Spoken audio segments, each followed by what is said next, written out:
शांति सेवा करेंगे, सोचते रहेंगे सेवा करे तो असोच बन्नाले सेवा बढिरहन्छ। सोचिरह्यो कि सेवा बढोस् भने सोचिरहन्छ। किनकि असोच बनेर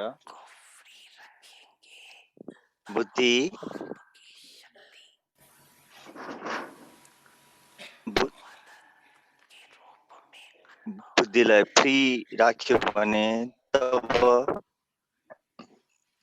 बाबाको शक्ति मद्दतको अनुभव हुन्छ।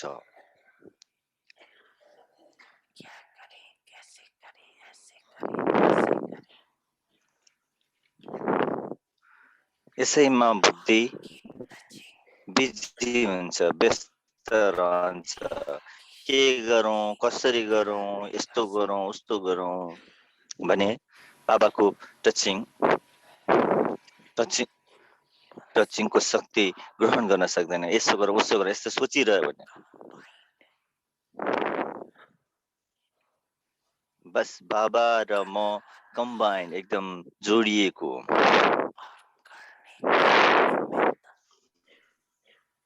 करावनहार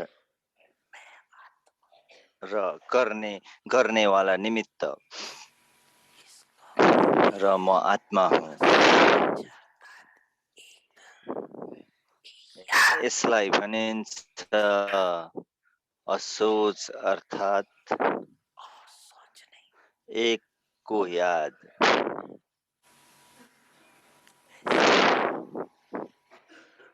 अरु छैन।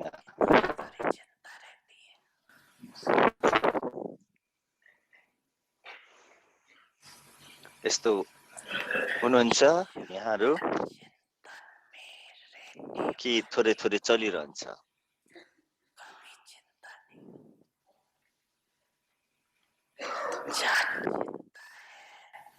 शुभ चिंतन नहीं और जहाँ शुभ चिंतन है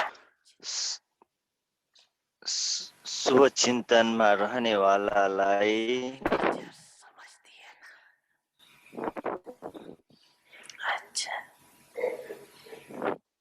कुनै चिन्ता हुँदैन। जहाँ चिन्ता छ त्यहाँ शुभ चिन्तन छैन। जहाँ शुभ चिन्तन छ त्यहाँ चिन्ता हुँदैन। ठिक छ नि? सबै टिचरले सम्झिन्छ नि? अच्छा,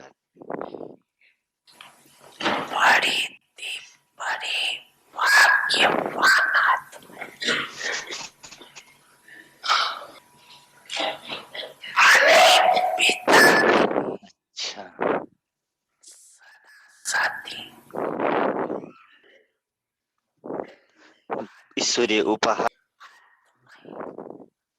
यस्तो छ। आदि रत्न आदि पिताको चाहिँ साथी हुनुहुन्छ।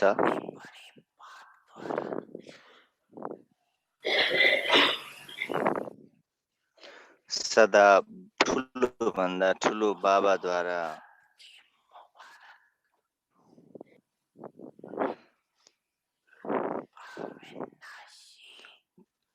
प्रेमको अर्थात् मोहब्बतको बधाई छ।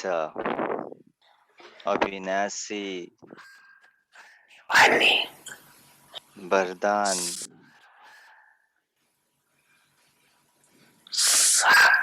प्राप्त गर्नेवाला सर्व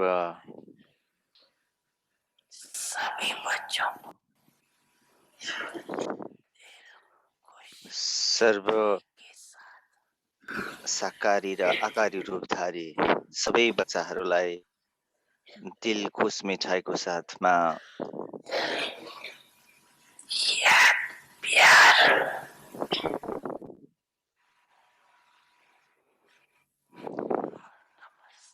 याद प्यार र नमस्ते।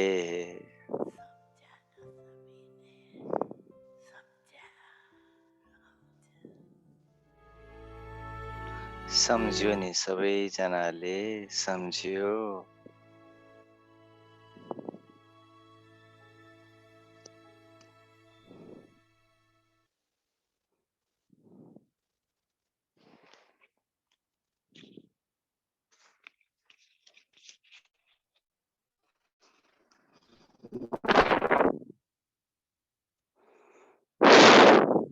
Om Shanti. Welcome to today's day 22. Tapasya. Experimenting with Om you. शान्ति अवधि परिवारमा स्वागत छ आज 22 तारिक तपस्या योगा माथिको अनुसन्धान अनि रूपान्तरणको अनुभव तपस्या अर्थात् तेस्रो आँखा खोल्नु र सम्पूर्ण र सम्पन्न बन्नु। अब हामी मोहिनी सुन्दैछौँ।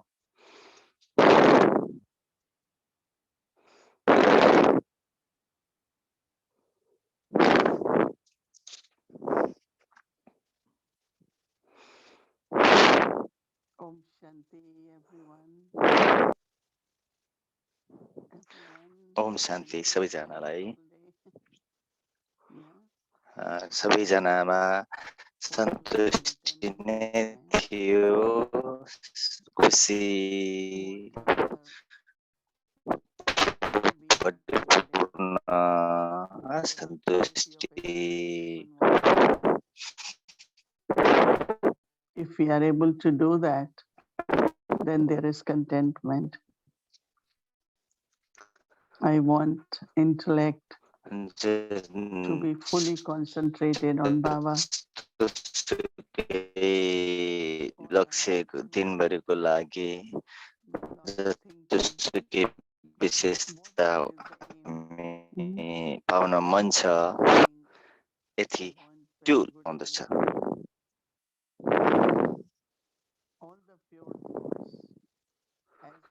अनि म चाहिँ एकदम प्रतिबद्ध छु यस्तो कुराहरू नसोच्नको लागि। Because it's not just externally. If I am able to accomplish a task or I got everything. बिहान गर्छु, मलाई अमृत बेला राम्रो गर्न मन छ, सोचहरूलाई चाहिँ त्यसलाई पुरा गर्ने मन हुन्छ कि मैले यसलाई चाहिँ यो कार्य पुरा गर्छु, मैले यो सबै गरेँ। दृष्टि अन्तर सन्तुष्टिको कुरा न, अन्तर सन्तुष्टिको चाहिँ गहिरो सम्बन्ध मेरो पुरुषार्थसँग जोडिएको छ। कहिलेकाहीँ त्यहाँ चाहिँ ज्ञानको पोइन्ट हुन्छ र त्यसैले म भन्छु म एकदम सन्तुष्ट छु, किनकि मैले पहिला मैले सम्झेको थिएन, आज मैले पुरा सम्झेँ। यो खालको एकदमै अन्तर सन्तुष्टि, अन्तर प्राप्तिले अन्तर सन्तुष्टि प्राप्त हुन्छ। अवश्य पनि हाम्रो सन्तुष्टि चाहिँ के त भन्दाखेरि केमा छ त भन्दाखेरि हामी अब म पूर्ण बन्छु, सम्पूर्ण बन्छु। कहिलेकाहीँ 95%, 90% हामी केही कुराहरू सहन गर्छौँ, तर अन्त्यमा 5% हामी फेरि अब मैले चाहिँ अति मैले सहेँ, अब म योभन्दा सहन सक्दिनँ।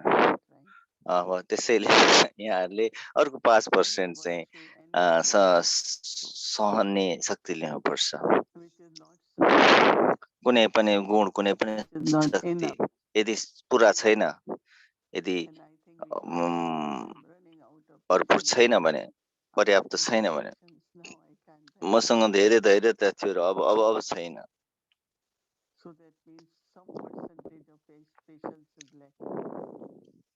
अनि यसले भन्छ के त भन्दा केही न केही पर्सेन्ट कमी भइरहेको छ, अभाव भइरहेको छ। म अब ड्रामाको हरेक कुरालाई म हेर्न सक्छु, म आफैलाई पनि हेर्न सक्छु कि कहाँ म पूर्ण छु, कहाँ पूर्ण छैन। ठिकै छ, अर्को पटक जब यस्तो सिचुएसन यस्तो परिस्थिति हुन्छ अनि म त्यतिखेर पुरा विश्वास हुनेछ म गुमाउने छुइनँ कुनै पनि गुणलाई गुमाउने छुइनँ अनि हाम्रो प्रतिबद्धता बढ्छ हाम्रो ध्यान पनि बढ्छ ध्यान धेरै हुन्छ अनि हामी पास भएर पास हुन्छौँ आज मैले यस्तो पनि गरेन आज मैले प्रतिक्रिया दिएन आज मेरो शब्दमा व्यवहारमा पुरै नियन्त्रण थियो त्यसैले दादीले जुनै परिस्थिति केही भए पनि अनि हामी खाली सुन्नमा हेर्नमा हामी शक्ति हेर्दै थियो कि यसले कार्य गरेको थियो कि थिएन बट कसरी थाहा पाउने मसँग शक्ति छ भन्ने त्यही तब हुन्छ जब मैले यसलाई प्रयोग गर्छु कुनै परिस्थितिमा मैले यसलाई प्रयोग गर्न चाहन्छु जब मैले प्रयोग गर्छु सबै कुरा ठिक हुन्छ अनि म भन्छु म सम्पूर्ण हुँदैछु अनि अर्को शब्दमा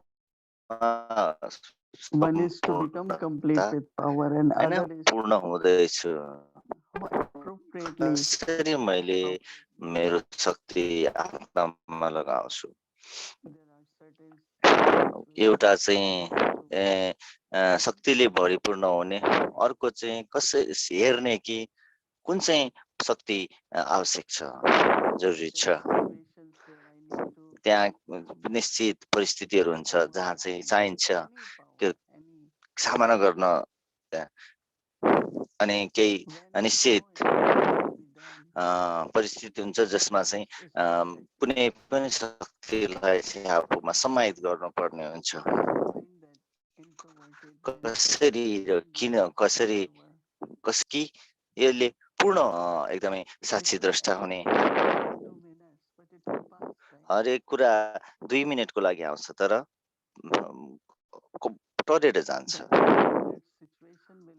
त्यो 2 मिनेटको सिचुएसन अर्थात् परिस्थितिले टरेर जान्छ कटेर जान्छ है म पासविद अनर हुनुपर्छ अनि तर म अहिलेसम्म म त्यसमा सोच्दैछु होइन चिन्ता गर्दैछु भने त्यो परिस्थिति त गइसक्यो म सम्झिन्छु दादी गुल्जारले भन्नुहुन्थ्यो परिस्थिति त गइसक्यो अनि अनि अनि यहाँ चाहिँ त्यसको बारेमा चिन्तन गर्दैन छ त्यो राम्रो होइन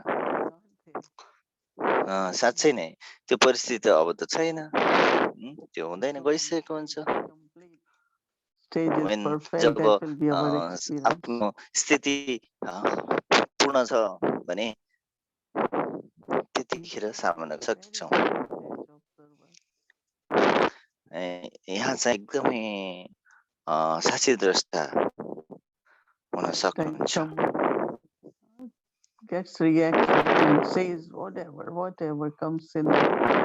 कसैले चाहिँ प्रतिक्रिया देखाउँछ केही संकल्पमा आउँछ अनि त्यतिखेर के गर्नुहुन्छ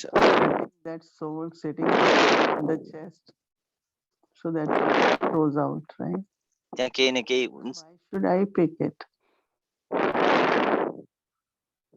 मैले किन लिने त कसैले केही भन्यो गर्यो भने पनि हजुर चाहिँ हजुर आफ्नो आत्मसम्मानमा रहनु हजुरले सुन्ने तर त्यसलाई लिने होइन एउटा शब्द पनि लिने होइन किनभने यो हजुरको समस्या होइन त्यसमा हेर्ने होइन शुभकामना सबैको लागि शुभकामना आत्मसम्मान इमानदारिता दुईटा शब्द मनमा आइरहन्छ हरेक चिज कल्याणकारी छ अनि त्यहाँ चाहिँ दयता सुभावना छ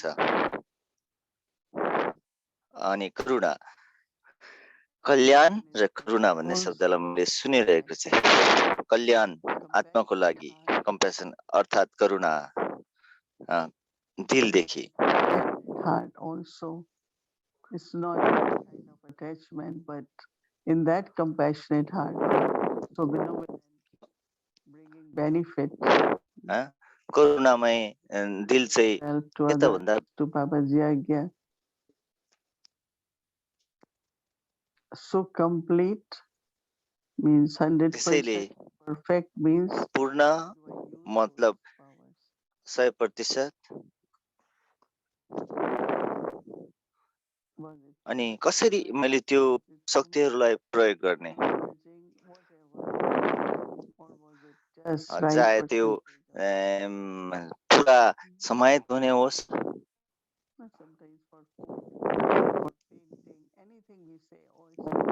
कहिलेकाहीँ खानाको लागि अथवा पेन्टिङको लागि के भन्छ हामी, यो त पुरै पर्फेक्ट छ, सम्पूर्ण छ, कम्प्लिट, पूर्ण अर्थात् 100%।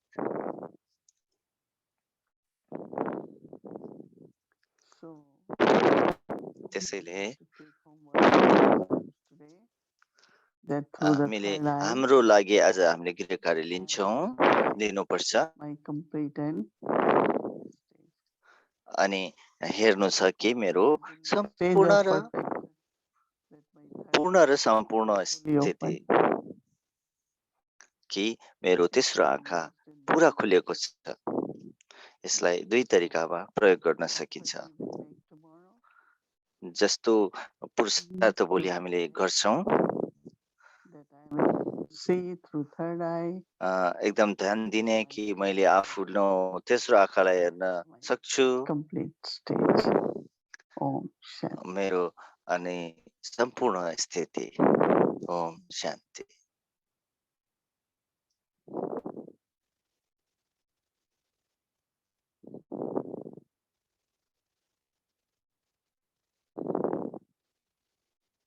Today's Saturday, so we'll be having chit chat. Om शान्ति। आज शनिबार हो। अब हामी चिटचाट गर्नेछौँ। त्यो चिटचाटको अगाडि हामीले होमवर्क क्रिया कार्य गर्छौँ। सिस्टर गायत्रीलाई हामी निम्तो गर्छौँ। स्वागत छ।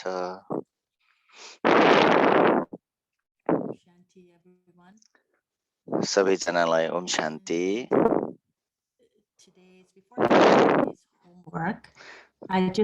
गृह कार्य जानुभन्दा अगाडि म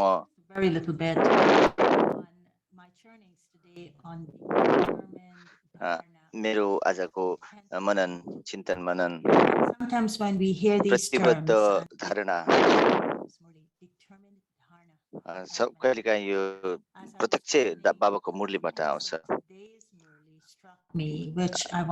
थोरै आजको मुरलीलाई मैले मन्थन गर्दै थिएँ। तपस्या क्रिया कार्य मेरो अनुभवमा स्मृति जुन मैले हरेक दिन गर्दैछु, यो प्रतिबद्ध धारणा सन्तुष्टि आजको मुरलीबाट म अहिले पनि एकदमै मन्थन गर्दैछु गहिरो रूपमा। शिव बाबाले भन्नुहुन्छ तिम्रो लेनदेन चाहिँ मसँग छ, शिव बाबासँग भनेर। ब्रह्मा त मारे मात्र हो, तर म नै हुँ जसले दिन्छ। यदि तिमीले कुनै पनि कुरा अरूबाट लिन्छ भने तिमीले यहाँले अरू ती मान्छेको याद गर्छौ।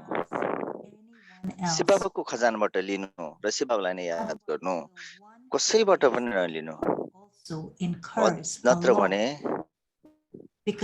जसले दिँदैछ उसले पनि घाटा बेहोर्छ।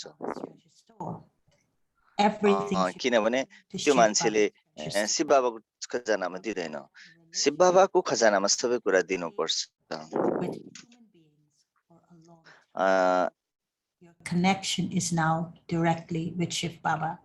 So I thought, wow, for me to get to that stage that Baba is talking about there, I need to have that determined dharana of contentment, that whatever I have, I must be contented with and never ask someone else for something.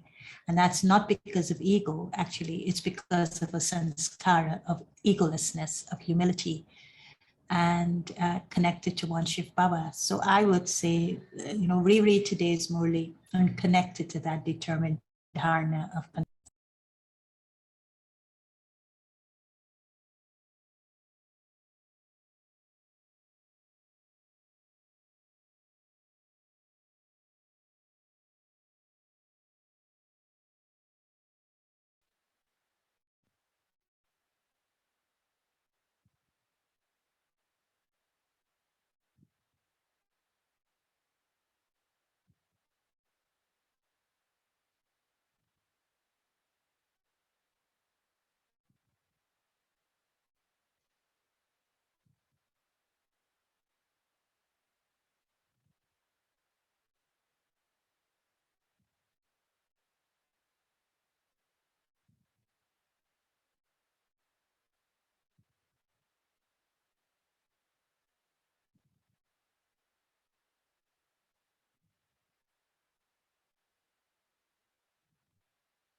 Sharing from a true अव्यक्तिचर्री heart अव्यक्ति touches परिवार the चेत heart. चिच्याट So would like to सच्चा दिलबाट Angel, dear brother, sharing Eric Bhai, बाँड्ने welcome. जसले चाहिँ दिललाई नै छुन्छ Om Shanti to each Om and every one. Shanti Love and peace and सबैलाई प्रेम the र warm शान्तिको introduction अभिवादन every भूमिलाई Saturday. पनि धन्यवाद Om Shanti. हरेक शनिबार So प्रिय मोहिनी दिदी yes, Om the video of Shanti Betty is also continuing. I don't know if and the film it has stopped. To me, it feels like it's still going on. And Mohini Didi, before I ask you a few questions, I was wondering if I can follow up on the homework for tomorrow and this dance of Brahma, or what they call to follow Brahma in the dance of Nataraj. I was wondering if you can explain, am I in the right dance? Because there are so many different dances. And I know a little bit of salsa, a little bit of rock and roll, a little bit of valse. I don't know if I want to know how to dance the dance of Nataraj. So if you can tell us, Mani Didi, is this the dance we're talking about? Is it the dance of Nataraj? And if it is the right one, could you tell us a little bit about that dance?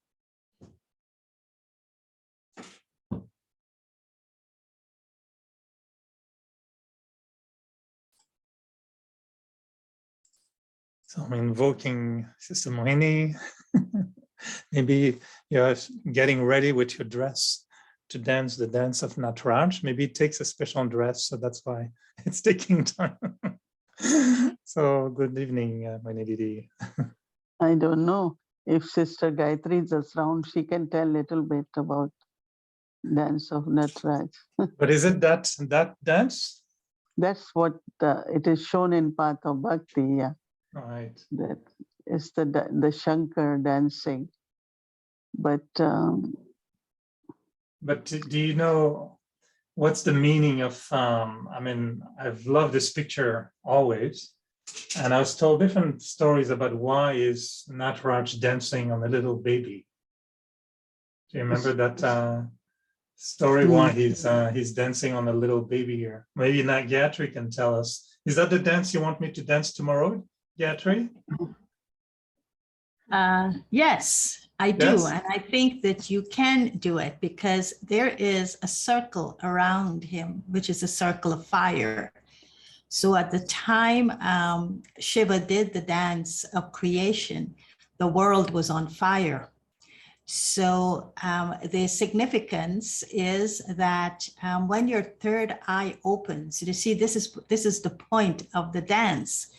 You are dancing with your third eye open, okay? And in any dance, you need to know steps and you need to keep your eye open when you're dancing, right? Especially if you're dancing with a partner. So when his third eye opened, the whole world went on fire. It was already on fire with the vices and the impurities. So Shiva decided rather than fight and get intensely confrontational, he decided to do what he does best, and that is his dance. And so he did the dance of creation. And of course, we all know the dance was a subtle dance in the souls of human beings. So he chose the most conducive dance floor, which was in the inner realms of the souls of human beings. And he touched that sacred spot, which we have preserved only for God to come in and do that dance. And so the dance actually, Eric, you have the memorial of it in Leonard Cohen's music, in which Leonard Cohen said, "Dance me to the end of love." So that's what Baba does. He danced us in that sacred space while the world was on fire and took us to not an a never ending, I would say, realm of love. And within that, he transformed all souls, and he made us like he was in the dance, compatible with steps and compatible with music, but most importantly, compatible with love. And that was the dance of Nataraj. Now, the path of Bhakti has got it very differently. And so that's how he transformed us, by dancing us to our perfection and completion through a dance of love, an ever-ending love. Thank you. I should practice, and maybe next week, when Didi, I will sing you the song from Leonard Cohen. He's from Montreal, so I should know that song. He's a very well-known poet and singer from Montreal and known around the world, but he passed away many years ago. So thank you, Gayatri. And I have a more poetic French version of that story. And they say that, in Christianity, they say that there was a word and the world was created. And we say, well, in Christianity, it's very serious, but in Hinduism, it's so beautiful. God started dancing, and every thought was so beautiful that the world was created through the dance. So I don't know if that's true, but that's what I heard. And it was said that the reason why he's dancing on a little child and a little baby is that he could recognize evil just even before it manifests as a full adult. And just as an infant stage, he would recognize evil and cut the throat away and dance on it, which is a strange dance, but you know, why not? So maybe Bhumi at the end can teach us all to dance and make the proper step. So we can dance the proper dance tomorrow with the song of Leonard Cohen. All right, thank you so much, Gayatri, for this clarity. So Mohini Didi, I was actually going to go into a completely different direction because in the last, in a few days of the Bhatti, I was experimenting with silence and feeling how silence has so many different layers. And it could be, yes, silence of the mind when there are less thoughts, more simple thoughts, but silence of ideas. So where ideas from the self or from other people just become silent, and just the sound of Baba can be heard, or the sound of the soul. And it could be silence of the sanskaras. And I realized it was also silence of the identity. And I was very curious to know what you think of, when we go into that deep silence and we want to have accurate soul consciousness and accurate remembrance of Baba. Sometimes I think we still have identities that are okay, that are true. I'm a Brahmin. I was a deity, I'm an angel, but these identities even could be a layer, and I can go deeper underneath and have a deep silence where I'm not even a BK or Brahmin, I'm not an angel, but I'm just a soul. Does that, sound like a fair interpretation of going into deep silence, or did I just fell asleep and I didn't realize it and I'm misunderstanding silence? Because all the identities are for playing role. And when we are in deep silence, there is just soul consciousness, and we are very much into super sensitive joy, very happy. But when you have to connect again and play your part, then you have to pick up your role, right? That like